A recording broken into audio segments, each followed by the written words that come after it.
연휴 마지막 날인 오늘 귀경 행렬은 아침 7시부터 시작해 오후 3시에서 4시 사이 절정에 이를 것으로 보입니다. 다주택자를 겨냥한 이재명 대통령의 메시지를 두고 여야 공방이 이어졌습니다. 국민의힘은 대통령이 편가르기에 나섰다고 비판했고 민주당은 장동혁 대표의 6채부터 해결하라고 맞섰습니다. 트럼프 미국 대통령이 일본의 첫 대미 투자 프로젝트를 공개했습니다.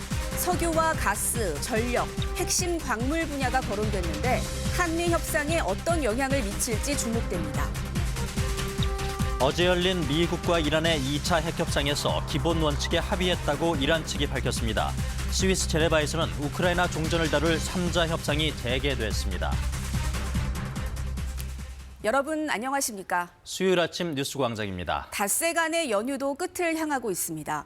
새해 일상 준비에 나설 시기, 오늘 고속도로는 특히 서울 방향을 중심으로 긴 정체가 예상됩니다. 서울 요금소에 나가 있는 취재 기자 연결해서 지금 이 시각 고속도로 상황 살펴보겠습니다. 박찬 기자, 지금 고속도로 상황 어떻습니까? 네, 날이 차츰 밝아지면서 고속도로를 오가는 차량들이 새벽보다 더 많이 보이고 있습니다. 설 연휴 마지막 날인 오늘 고향에서 서울로 올라가는 차량들이 몰리면서 귀경 차량들로 인한 귀경길 정체가 예상되고 있는데요. 한국도로공사는 귀경길 정체는 이제부터 시작해 오후 3시에서 4시 사이에 절정에 달할 것으로 예측하고 있습니다. 현재 이 시각 고속도로 상황 화면 보면서 설명드리겠습니다. 우선 경부고속도로 안성나들목 부근입니다. 서울 방향으로 가는 차량들이 이른 시간 이외에도 점차 몰리는 게 보입니다. 다음으로 서해안고속도로 당진나들목 부근입니다. 목포 방향과 비교해 서울로 올라가는 차량들을 쉽게 볼 수 있습니다. 마지막으로 영동고속도로 용인휴게소 부근입니다. 인천 방향 차량들이 상대적으로 많이 보입니다. 아침 7시 요금소를 기준으로 서울까지 걸리는 시간은 부산에서 5시간, 광주에서 3시간 20분, 대전에서 2시간 10분, 강릉에서 2시간 40분입니다. 점차 예상 소요 시간이 일부 구간에서 길어지고 있습니다. 오늘 하루 485만 대가 고속도로를 이용할 것으로 예상되는데요. 시간이 지날수록 소요 시간은 더 길어질 수 있으니 한국도로공사 홈페이지나 길안나 앱에서 실시간 도로 상황 확인하실 필요 있겠습니다. 또 고속도로 통행료는 오늘까지 면제됩니다. 지금까지 서울요금소에서 KBS 뉴스 박찬입니다. 이재명 대통령은 소원 성취라는 제목의 글을 올리고 대한민국을 바꿀 기회가 왔다면서 부동산 공화국 극복에 사력을 다하겠다고 밝혔습니다. 여야는 다주택자 정책을 놓고 명절에도 공방을 이어가고 있습니다. 이원희 기자입니다.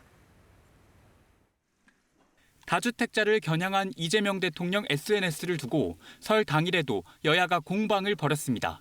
국민의힘 장동혁 대표는 자신의 SNS를 통해 이 대통령이 다주택자를 무조건 사회학으로 규정하고 있다고 비판했습니다.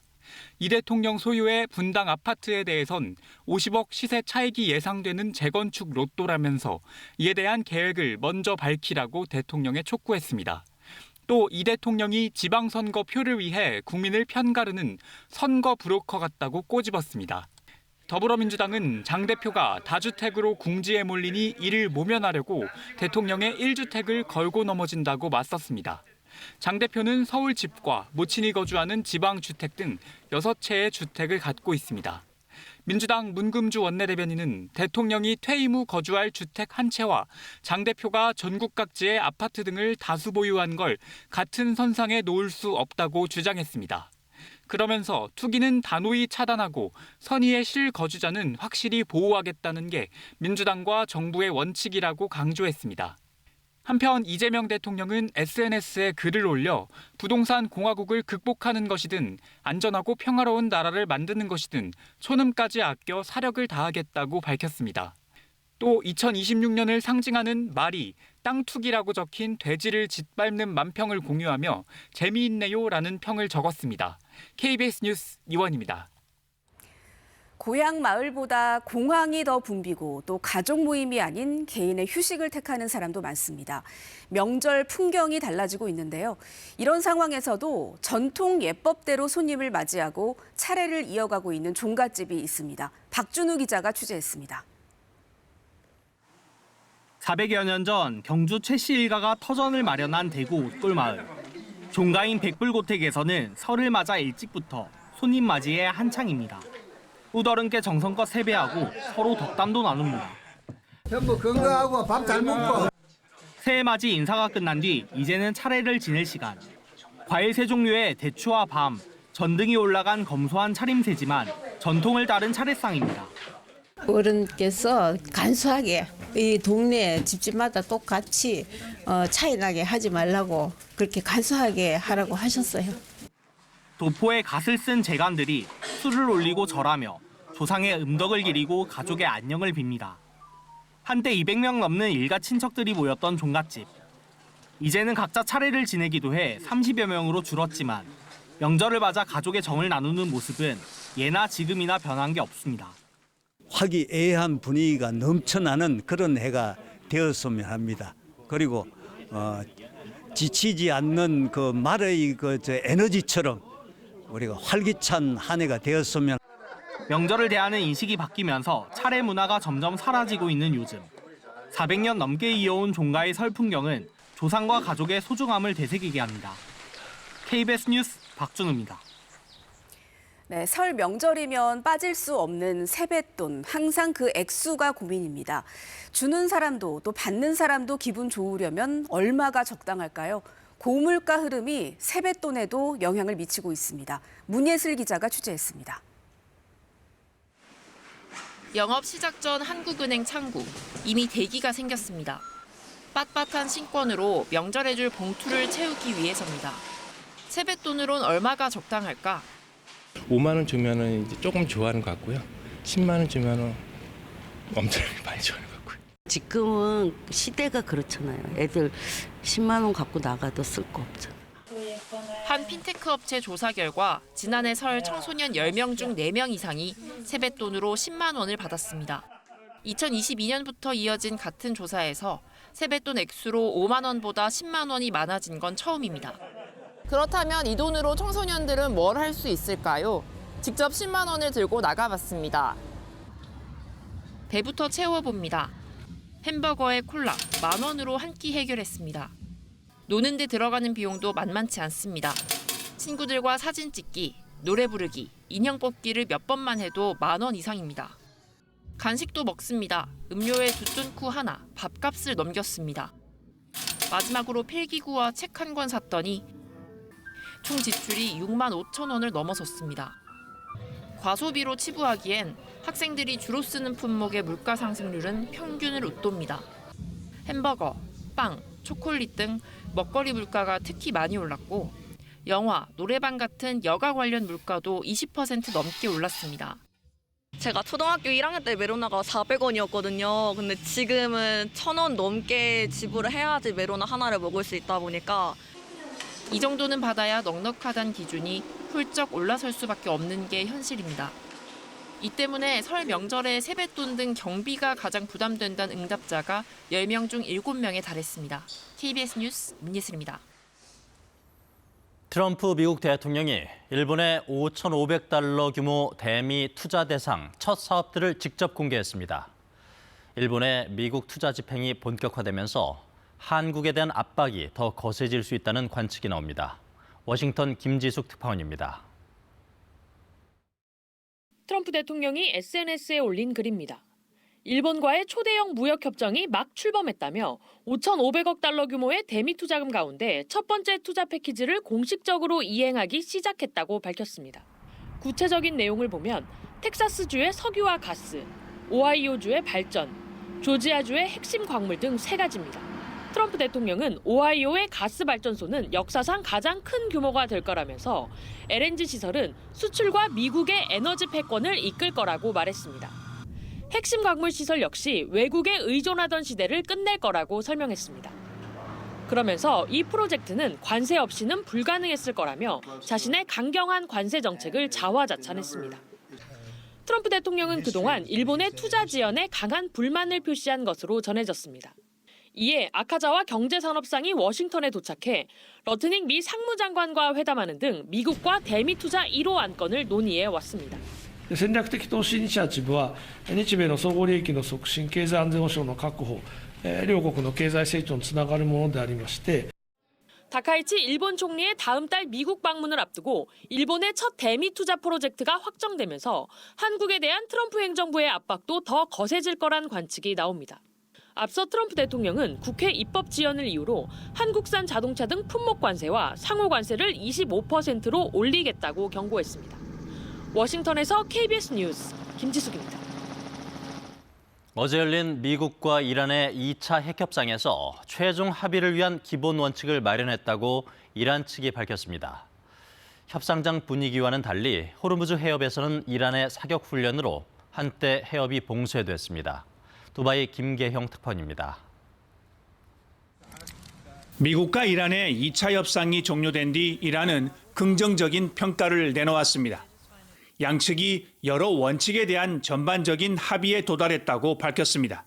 구체적인 내용을 공개하진 않았지만 양국이 합의문 초안을 마련한 뒤 이를 서로 교환할 것이라고 덧붙였습니다. We are hopeful that negotiation will lead to a sustainable and negotiated solution which can serve the interest of relevant parties and the broader region. 미국 월스트리트 저널은 이란이 최장 3년간 우라늄 농축을 중단하는 것과 고농축 우라늄 비축분을 제3국으로 이전하는 안 등을 제안했다고 소식통을 인용해 보도했습니다. 이스라엘 언론은 익명의 미국 당국자를 인용해 이란이 2주 안에 세부 내용을 미국에 전달할 것이라고 보도했습니다. 대화가 진행되는 동안 이란은 호르무즈 해협에서 미사일 다수를 발사하는 등 실사격 훈련을 강행했습니다. 이란군이 훈련을 이유로 해협 일부 구간을 수시간 동안 공세했다고 현지 언론은 전했습니다. 이번 훈련은 미국의 군사 위협에 대한 맞불 조치로 이란이 마음만 먹으면 언제든 해협을 공세할 수 있다는 것을 보여주는 무력 시위로 풀이됩니다. 호르무즈 해협은 전 세계 석유 물동량의 20%가 지나는 핵심 요충지입니다.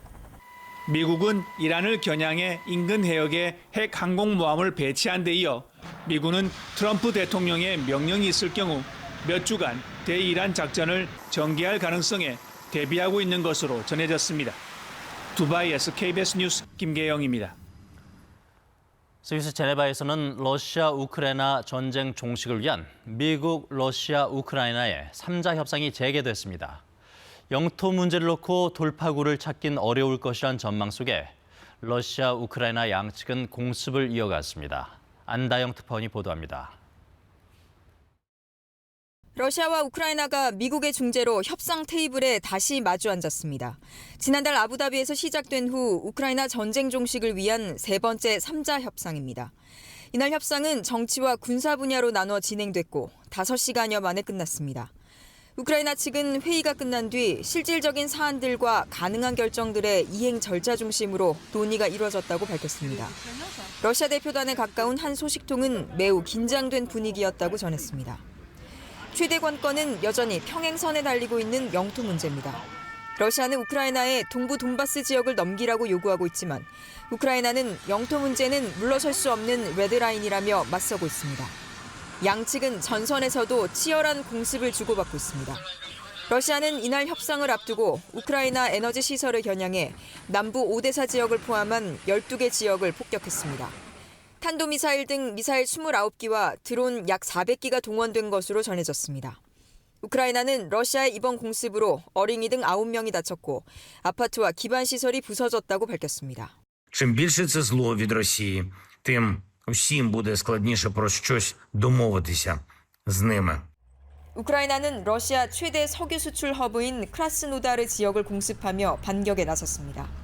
석유 저장소와 석유를 나르는 그림자 선단을 집중 공격하며 러시아의 전쟁 자금줄을 차단하겠다는 전략입니다. 미국은 종전 협상 시한을 오는 6월로 제시하고 양측을 압박하고 있습니다.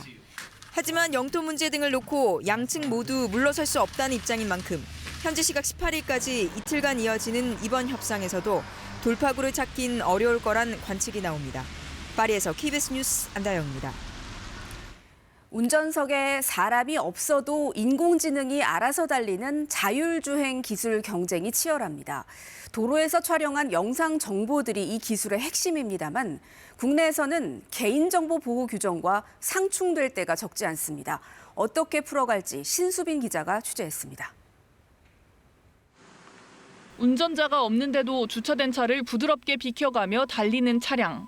국내 스타트업의 4단계 자율주행차입니다. 자율주행 차량 로이는 이 라이다와 카메라를 통해서 다양한 주행 정보를 학습합니다. 이렇게 수집된 주행 데이터는 자율주행 기술 연구에 다시 투입됩니다. 그런데 개인정보보호법을 지키기 위해 보행자 머리 부분을 가려 시선과 미세한 움직임을 확인하기 어렵습니다. 사고를 방지하기 위해서는 보행자 정보가 필수인데 이렇게 가명화된 영상을 활용하면 핵심 데이터도 파악하기 힘들고 막대한 비용과 시간까지 소요됩니다. 오인지할 가능성도 좀 높아지고 실제 잘못된 거를 보고 공부했기 때문에 이거를 가지고 바로 적용하는 게 굉장히 어려운 부분들이 있는 거죠. 반면 중국은 상황이 다릅니다. 사실상 제약 없이 보행자들의 안면인식 정보 등을 학습해 자율주행 기술을 고도화하고 있습니다. 对于纯视觉来说，它的信息量是特别大的，那么也便于做这些决策，后续的决策。 이 때문에 AI 특례 제도를 활용해 자율주행 성능 개선 등 공익 목적에 부합할 경우 원본 데이터 활용을 허용하는 방법이 논의되고 있습니다. 다만 원본 처리 장소에 허락받지 않은 사람 출입과 저장 매체 반입을 금지하고 누가 데이터에 접근했는지도 따로 관리하는 등 강력한 안전 조치가 전제됩니다. 그동안 가명 처리 데이터의 한계가 반복되어 지적되어 온 만큼 원본 데이터 학습이 본격화되면 국내 자율주행 연구에도 숨통이 트일 것으로 업계는 기대하고 있습니다. KBS 뉴스 신수빈입니다. 반짝 유행으로 멈출지 아니면 새로운 K 디저트가 될지 두바이 쫀득 쿠키의 자리매김에 관심이 큽니다. 요즘에는 재료값도 크게 뛰었는데요. 반도체나 의약품을 주로 실어 나르던 항공기에 이제는 이 두 쫀쿠 재료가 실려오고 있습니다. 이재희 기자입니다. 짙은 안개를 뚫고 계류장에 화물기 한 대가 들어옵니다. 엔진이 멈추자 동체 연문이 열리고 하늘을 건너온 대형 화물 사이에서 이번 항공편의 주인공이 모습을 드러냅니다. 피스타치오입니다. 두바이 쫀득 쿠키 열풍으로 핵심 재료인 피스타치오와 중동식 건면 카다이프 수요가 급증하면서 비행기까지 동원된 겁니다. 반도체와 의약품, 정밀기계 등 고부가가치 품목이 주를 이루는 항공운송. 견과류처럼 상대적으로 가격이 낮고 저장성이 높은 식재료가 대량으로 비행기 화물칸을 채우는 건 항공사에서도 처음 겪는 일입니다. 랍스터나 고급 과일처럼 신선도가 중요한 프리미엄 식재료를 항공으로 운송하는 경우는 많지만 피스타치오나 면류를 비행기로 실어 나르는 건 이례적인 일입니다. 원래 피스타치오 등은 운송 단가가 10배 이상 저렴한 바닷길로 수입됐습니다. 하지만 두 쫀쿠 열풍이 일던 지난해 말부터 항공 수입이 급증해 해상 운송 물량의 70% 수준까지 늘었습니다. 화물기 적재량이 약 90톤인데 피스타치오가 많을 땐 20톤 정도로 전체의 20% 이상을 차지할 때도 있습니다. 최근 대기업들까지 두 쫀쿠 시장에 뛰어들면서 원재료 확보 경쟁은 더욱 치열해질 전망입니다. 이미 수개월치 항공 운송 계약이 맺어진 상태입니다. 뭔가 계속 생각이 나는 거예요. 그래가지고 오늘 먹고 싶은데 기다려서 먹게 되더라고요. 한 일주일에 그래도 3번 정도는 먹는 것 같아요. 달콤한 디저트 한 조각이 물류 지형을 다시 그리고 있습니다. KBS 뉴스 이재입니다. 네, 두바이 쫀득 쿠키, 이 두 쫀쿠의 시작은 한국인 자영업자였습니다. 두바이 초콜릿을 응용해서 개발한 레시피도 그대로 공개하면서 다른 자영업자들도 반겼는데요. 그런데 최근에는 대기업들도 이 열풍에 뛰어들었습니다. 신지수 기자가 취재했습니다. 젓고 젓고 또 젓습니다. 피스타치오를 구운 뒤 갈아 만든 소스에 카다이프를 섞어 버무리고 둥글게 뭉쳐 만들어둔 초콜릿 마시멜로 반죽을 입히면 두 쫀쿠 하나가 나옵니다. 4-5명이 붙어 한나절 꼬박 작업하는데 인건비에 급등한 재료값까지 원가 부담이 크지만 불경기에 이렇게 잘 팔리는 상품도 없습니다. 내보내야 되고 죄송하다고 일이 없다고 얘기를 해야 되는데 같이 했던 식구들이 그냥 쭉 같이 일을 할 수 있게 된 계기가 돼서 카페 제과점은 물론 호두과자를 파는 노점상도 두쫑쿠를 만들기 시작했고 순댓국 감자탕집까지 동참했습니다. 경기도 어렵고 해서 감자탕도 먹고 부대찌개도 먹고 두쫑쿠 간식으로 먹으면 딱이지 않을까 싶어서. 이렇게 뜨거운 두쫑쿠 시장, 최근에는 파리바게트, 스타벅스 같은 가맹점 업체와 대기업이 뛰어들었습니다. 가맹점 업체들은 두쫑쿠를 넘어 이 재료를 접목한 다양한 제품도 출시했습니다. 원재료 수급, 가격 경쟁력 모두 소상공인들이 대항하기 힘든 상대입니다. 이 메뉴를 꼭 따라 했었어야 됐나. 오히려 저희가 그들이 좀 유행을 선도해 주시면 오히려 우리가 좀 따라하면 좋았을 텐데. 골목에서 키운 자영업자의 구원투수를 빼앗겼다는 불만도 적지 않습니다. 작년에 비해서 정말 절반밖에 안 돼요. 처음엔 불티나게 팔렸죠. 중고거래 플랫폼에는 쌓아둔 두쫑쿠 재료를 판다는 글이 늘었습니다. KBS 뉴스 신지수입니다. 연휴 마무리 잘하고 계신가요? 오늘도 맑은 날씨 속에 큰 추위 걱정은 없겠습니다. 다시 일상이 시작되는 내일은 아침 기온이 오늘보다 떨어지면서 춥겠지만 주 후반에는 기온이 크게 오르겠습니다. 이번 주 토요일에는 서울의 낮 기온 16도로 4월 초에 해당하는 포근한 봄 날씨를 보이겠습니다. 오늘은 전국적으로 바람이 강하게 불겠습니다. 순간 풍속 초속 15에서 산지는 20m 안팎의 돌풍이 예상됩니다. 오늘 오전까지 서쪽 지방에는 공기가 탁한 곳이 있겠고 영남 지방을 중심으로는 대기가 점차 건조해지겠습니다. 현재 기온은 서울이 영하 0.7도, 진주는 영하 5도를 가리키고 있고 한낮에는 서울과 강릉이 6도, 광주 9도, 대구는 11도까지 오르겠습니다. 바다의 물결은 동해상에서 최고 4m까지 높게 일겠고 오늘 오후부터 동해안에서는 높은 너울을 조심하셔야겠습니다. 당분간 대체로 맑겠지만 일요일에는 강원 영동을 제외한 중부지방에 비가 내리겠습니다. 날씨 정보 전해드렸습니다. 연휴 마지막 날인 오늘 귀경 행렬은 아침 7시부터 시작해 오후 3시에서 4시 사이 절정에 이를 것으로 보입니다. 다주택자를 겨냥한 이재명 대통령의 메시지를 두고 여야 공방이 이어졌습니다. 국민의힘은 대통령이 편가르기에 나섰다고 비판했고 민주당은 장동혁 대표의 6채부터 해결하라고 맞섰습니다. 트럼프 미국 대통령이 일본의 첫 대미 투자 프로젝트를 공개했습니다. 석유와 가스, 전력, 핵심 광물 분야가 거론됐는데 한미 협상에 어떤 영향을 미칠지 주목됩니다. 어제 열린 미국과 이란의 2차 핵협상에서 기본 원칙에 합의했다고 이란 측이 밝혔습니다.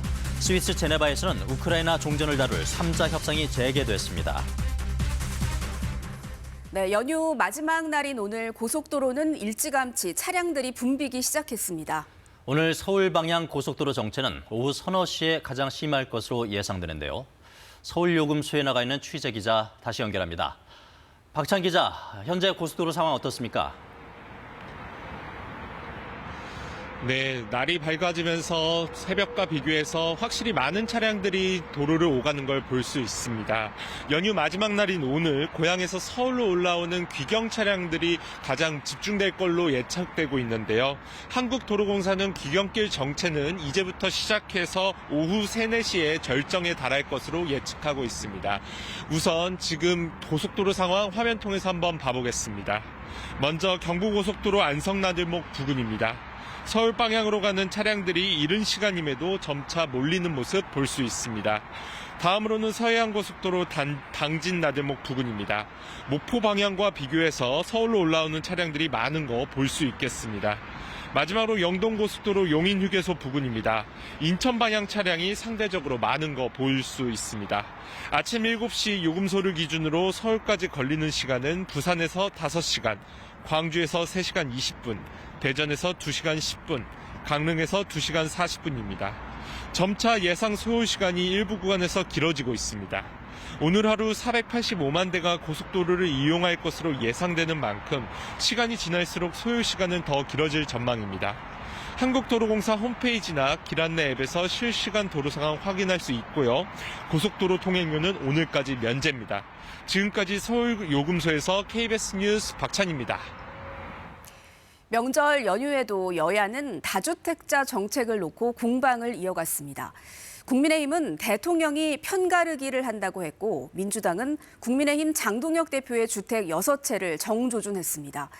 이재명 대통령은 부동산 공화국 극복에 사력을 다하겠다고 밝혔습니다. 이원희 기자입니다. 다주택자를 겨냥한 이재명 대통령 SNS를 두고 설 당일에도 여야가 공방을 벌였습니다. 국민의힘 장동혁 대표는 자신의 SNS를 통해 이 대통령이 다주택자를 무조건 사회악으로 규정하고 있다고 비판했습니다. 이 대통령 소유의 분당 아파트에 대해선 50억 시세 차익이 예상되는 재건축 로또라면서 이에 대한 계획을 먼저 밝히라고 대통령에 촉구했습니다. 또 이 대통령이 지방선거 표를 위해 국민을 편가르는 선거 브로커 같다고 꼬집었습니다. 더불어민주당은 장 대표가 다주택으로 궁지에 몰리니 이를 모면하려고 대통령의 1주택을 걸고 넘어진다고 맞섰습니다. 장 대표는 서울 집과 모친이 거주하는 지방주택 등 6채의 주택을 갖고 있습니다.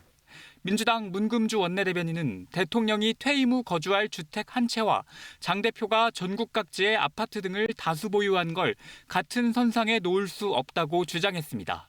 그러면서 투기는 단호히 차단하고 선의의 실거주자는 확실히 보호하겠다는 게 민주당과 정부의 원칙이라고 강조했습니다. 한편 이재명 대통령은 SNS에 글을 올려 부동산 공화국을 극복하는 것이든 안전하고 평화로운 나라를 만드는 것이든 초능까지 아껴 사력을 다하겠다고 밝혔습니다. 또 2026년을 상징하는 말이 땅 투기라고 적힌 돼지를 짓밟는 만평을 공유하며 재미있네요라는 평을 적었습니다. KBS 뉴스 이원입니다. 청소년들에게 주는 세뱃돈은 10만 원이 대세라는 설문조사 결과도 있었습니다. 고물가 흐름이 세뱃돈에도 영향을 미치고 있습니다. 주는 사람도 또 받는 사람도 부담이 큽니다. 문예슬 기자가 취재했습니다. 영업 시작 전 한국은행 창구, 이미 대기가 생겼습니다. 빳빳한 신권으로 명절에 줄 봉투를 채우기 위해서입니다. 세뱃돈으론 얼마가 적당할까? 5만 원 주면은 이제 조금 좋아하는 것 같고요. 10만 원 주면은 엄청 많이 좋아하는 것 같고요. 지금은 시대가 그렇잖아요. 애들 10만 원 갖고 나가도 쓸 거 없잖아요. 한 핀테크 업체 조사 결과 지난해 설 청소년 10명 중 4명 이상이 세뱃돈으로 10만 원을 받았습니다. 2022년부터 이어진 같은 조사에서 세뱃돈 액수로 5만 원보다 10만 원이 많아진 건 처음입니다. 그렇다면 이 돈으로 청소년들은 뭘 할 수 있을까요? 직접 10만 원을 들고 나가봤습니다. 배부터 채워봅니다. 햄버거에 콜라, 10,000원으로 한 끼 해결했습니다. 노는 데 들어가는 비용도 만만치 않습니다. 친구들과 사진 찍기, 노래 부르기, 인형 뽑기를 몇 번만 해도 10,000원 이상입니다. 간식도 먹습니다. 음료에 두뚠쿠 하나, 밥값을 넘겼습니다. 마지막으로 필기구와 책 한 권 샀더니 총 지출이 65,000원을 넘어섰습니다. 과소비로 치부하기엔 학생들이 주로 쓰는 품목의 물가 상승률은 평균을 웃돕니다. 햄버거, 빵, 초콜릿 등 먹거리 물가가 특히 많이 올랐고 영화, 노래방 같은 여가 관련 물가도 20% 넘게 올랐습니다. 제가 초등학교 1학년 때 메로나가 400원이었거든요. 근데 지금은 1,000원 넘게 지불을 해야지 메로나 하나를 먹을 수 있다 보니까 이 정도는 받아야 넉넉하다는 기준이 훌쩍 올라설 수밖에 없는 게 현실입니다. 이 때문에 설 명절에 세뱃돈 등 경비가 가장 부담된다는 응답자가 10명 중 7명에 달했습니다. KBS 뉴스 문예슬입니다. 트럼프 미국 대통령이 일본의 대미 투자 대상 첫 사업들을 직접 공개했습니다. 일본의 미국 투자 집행이 본격화되면서 한국에 대한 압박이 더 거세질 수 있다는 관측이 나옵니다. 워싱턴 김지숙 특파원입니다. 트럼프 대통령이 SNS에 올린 글입니다. 일본과의 초대형 무역협정이 막 출범했다며 5,500억 달러 규모의 대미 투자금 가운데 첫 번째 투자 패키지를 공식적으로 이행하기 시작했다고 밝혔습니다. 구체적인 내용을 보면 텍사스주의 석유와 가스, 오하이오주의 발전, 조지아주의 핵심 광물 등 3가지입니다. 트럼프 대통령은 오하이오의 가스 발전소는 역사상 가장 큰 규모가 될 거라면서 LNG 시설은 수출과 미국의 에너지 패권을 이끌 거라고 말했습니다. 핵심 광물 시설 역시 외국에 의존하던 시대를 끝낼 거라고 설명했습니다. 그러면서 이 프로젝트는 관세 없이는 불가능했을 거라며 자신의 강경한 관세 정책을 자화자찬했습니다. 트럼프 대통령은 그동안 일본의 투자 지연에 강한 불만을 표시한 것으로 전해졌습니다. 이에 아카자와 경제산업상이 워싱턴에 도착해 러트닝 미 상무장관과 회담하는 등 미국과 대미 투자 1호 안건을 논의해 왔습니다. 戦略的投資イニシアチブは日米の相互利益の促進、経済安全保障の確保、両国の経済成長につながるものでありまして 다카이치 일본 총리의 다음 달 미국 방문을 앞두고 일본의 첫 대미 투자 프로젝트가 확정되면서 한국에 대한 트럼프 행정부의 압박도 더 거세질 거란 관측이 나옵니다. 앞서 트럼프 대통령은 국회 입법 지연을 이유로 한국산 자동차 등 품목 관세와 상호 관세를 25%로 올리겠다고 경고했습니다. 워싱턴에서 KBS 뉴스 김지숙입니다. 중국의 로봇 기업 4곳이 춘절맞이 특집 프로그램을 통해 로봇 기술력을 과시했습니다. 방송 직후 해당 업체 로봇 제품이 온라인 쇼핑몰에서 매진 행렬을 이어가고 있습니다. 베이징에서 김민정 특파원이 보도합니다. 휴머노이드 수십 대가 중국 전통 무술을 선보입니다. 부드럽고 절제된 취권부터 점프대를 이용한 고난도 동작까지 손쉽게 해냅니다. 무술학교 학생들과 짝을 이뤄 인간과 로봇이 어우러진 모습까지 연출합니다. 这应该也是全球第一次这么大规模的集群的快速跑位. 할머니 역할로 콩트에 나온 이 배우는 놀랍게도 휴머노이드입니다. 실제 배우를 똑 닮은 모습이 눈길을 사로잡습니다. 让你一人看家辛苦你啦。不辛苦。 잡다한 집안일에서 활용 가능성을 보여준 이 로봇은 호두알 여러 개를 손에 쥐고 굴리는 섬세한 조작 능력을 선보였습니다. 이번 휴머노이드 공연은 중국의 전통 문화와 첨단 기술이 조화를 잘 이뤘다고 현지 매체들은 평가했습니다. 특히 방송 직후엔 전자상거래 플랫폼 징둥에서 출연업체 제품들이 속속 매진되기도 했습니다.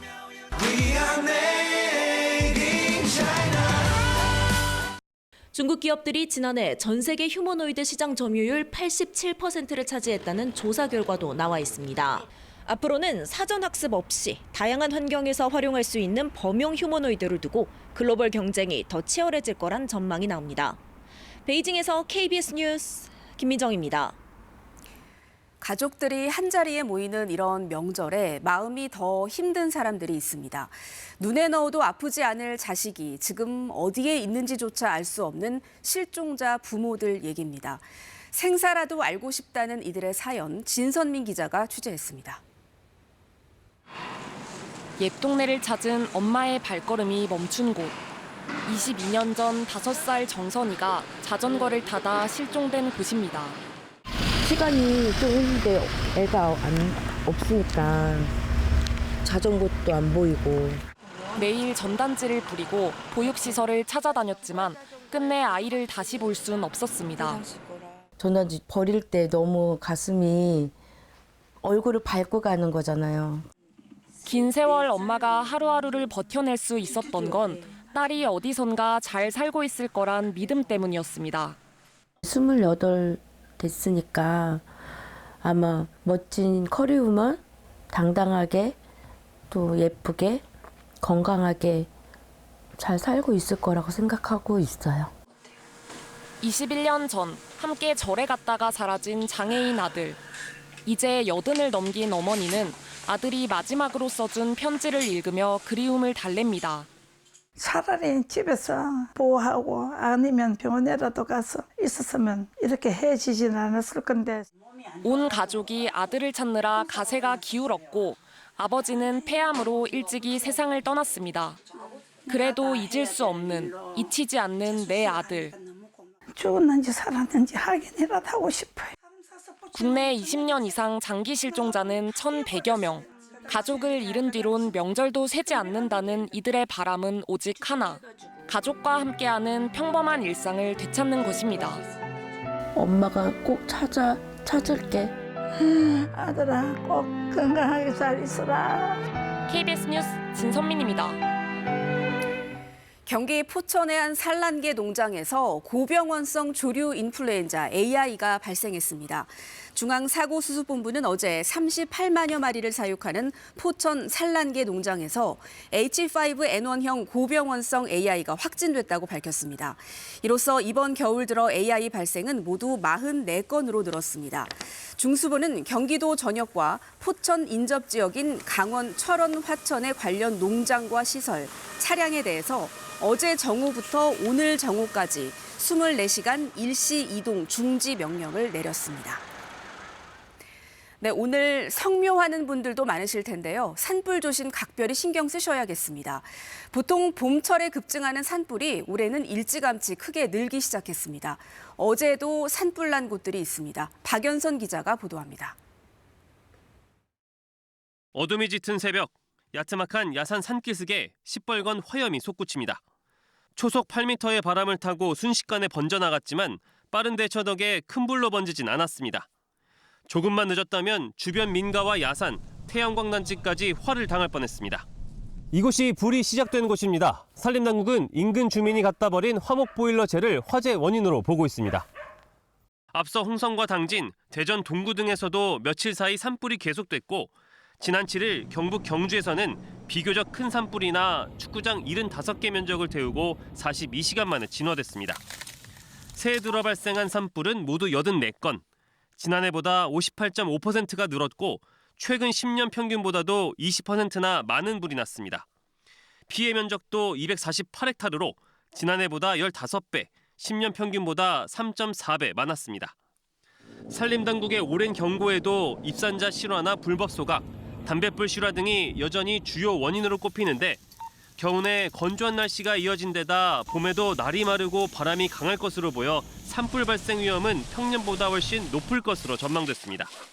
해수면 온도, 바람, 토양 수분, 강수량 등 기상 빅데이터와 위성 수치 예보 자료를 분석한 결과 산불 발생 위험은 높은 단계로 있습니다. 산림청은 올해 봄철 산불 조심 기간을 지난달 20일부터 조기 운영하기 시작해 오는 5월 중순까지 4개월가량 운영할 계획입니다. KBS 뉴스 박연선입니다. 기후 위기에 대응하기 위해 농업 분야 역시 발전된 기술을 활용해서 첨단 미래 산업으로 변신을 꾀하고 있습니다.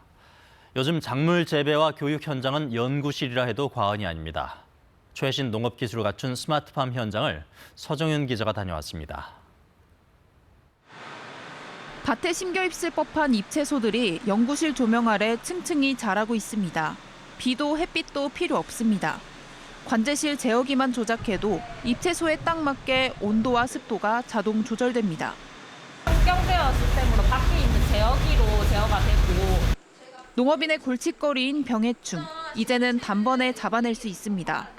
토마토 시료를 채취해 진단 키트에 떨어뜨리자 키트에는 양성 반응을 뜻하는 두 줄이 나타납니다.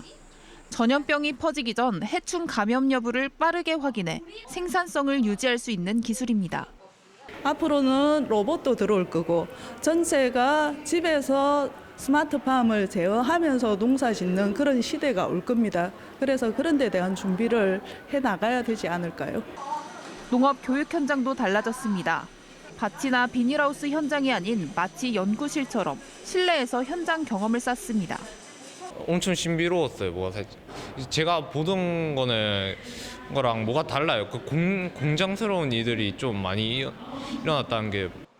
먹거리는 단순한 음식을 넘어 기후 위기, 식량 안보와 맞닿아 있습니다.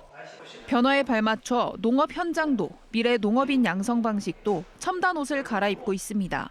KBS 뉴스 서정윤입니다. 사생활 논란으로 연기 활동을 중단했던 배우 서예지가 연극 무대로 복귀했습니다. 국내 최고령 현역 배우 신군은 연극 불란서 금고로 올해도 무대에 섰습니다. 한 주간의 대중문화 소식 조정아 기자가 정리했습니다. 당신은 내가 망가져 부서져 가루가 되어야만 날 찾아오는군요. 드라마 2부 이후 4년 만에 복귀한 배우 서예지. 비운의 소프라노로 변신해 연극 무대에 처음 도전합니다. 배경은 착취와 억압이 난무한 1920년 일제 강점기. 격변의 시대 속에서 자신의 삶과 음악, 사랑 사이에서 갈등하는 예술가 윤심덕의 내면을 섬세하게 그려냈습니다. 한 시대를 살아낸 예술가의 그 면모를 좀 드러내려고 좀 흔들리는 감정과 혼동, 현실 이런 모든 것들을 드러내려고 노력을 많이 했던 것 같고요. 배우 이준혁과 신혜선이 8년 만에 한 작품에서 다시 만났습니다. 이번에는 동료 검사가 아닌 베일에 쌓인 여인과 그녀의 정체를 쫓는 형사로 만나 치열한 진실 공방을 펼칩니다. 제가 익히고 싶은 어떤 것들이 되게 많이 있어서 조금 제 나름대로는 좀 도전적인 선택이었던 것 같아요. 그 사라킴이라는 인물이 되게 다양한 정체성이 대본에 나오는데 그게 굉장히 흥미롭고 또 그 이후에 어떤 이야기가 펼쳐질지가 너무 궁금하더라고요. 90살의 국내 최고령 현역 배우 신구가 올해도 어김없이 연극 무대로 돌아왔습니다. 작품은 장진 감독이 10년 만에 집필한 불란서 금고. 은행 강도 5명의 욕망을 그린 이 작품에서 신구는 앞을 못 보는 맹인 금고털이 역을 맡아 개성 넘치는 코믹 연기를 펼칩니다. 뭐 살아있으니까 하는 거고 내가 평생 해왔던 연극이고 그래서 하는 거죠. 민족 대명절 설을 맞아 전 국민을 사로잡은 국가대표 트로트 가수들이 KBS에 총출동했습니다. 단독 MC 이찬원을 필두로 송가인과 박지연 등 초대형 가수들은 말 그대로 복 터지는 풍성한 무대를 선보여 안방 시청자들의 마음을 사로잡았습니다. KBS 뉴스 조정아입니다. 이어서 한국도로공사 연결해서 이 시각 교통 상황 살펴보겠습니다. 설 연휴 마지막 날인 오늘도 고속도로는 귀경 정체로 힘겹겠습니다. 특히 오후 3시와 4시 사이 최대 정체가 나타날 것으로 보여서 아예 이 시간대를 피해 이동하는 것도 좋겠습니다. 이미 정체는 시작됐는데요. 특히 25번 논산 천안선 지나기 가장 힘겹습니다. 천안 방향으로 선운산부터 벌써 10km 정체 길어졌고요. 다시 한번 정안 나들목과 남풍새 사이로도 길게 흐름 떨어집니다. 1번 고속도로 서울 방향으로도 충청권인 옥산 하이패스 부근에서 주춤하고 있고요. 또 오늘까지 신탄진과 한남대교 남단 사이로 버스 전용 차로자 연장 시행됩니다. 다음 날 새벽 1시까지 잘 지켜주시기 바랍니다. 45번 고속도로 양평 방향 선산 휴게소와 또 문경세세에서 주춤하고 있고요. 15번 고속도로 서울 방향으로는 전북 지역인 군산 휴게소 부근에서 차 간격 바짝 좁힙니다. 안전띠 잊지 마시고요. 고속도로 교통방송 김경민이었습니다.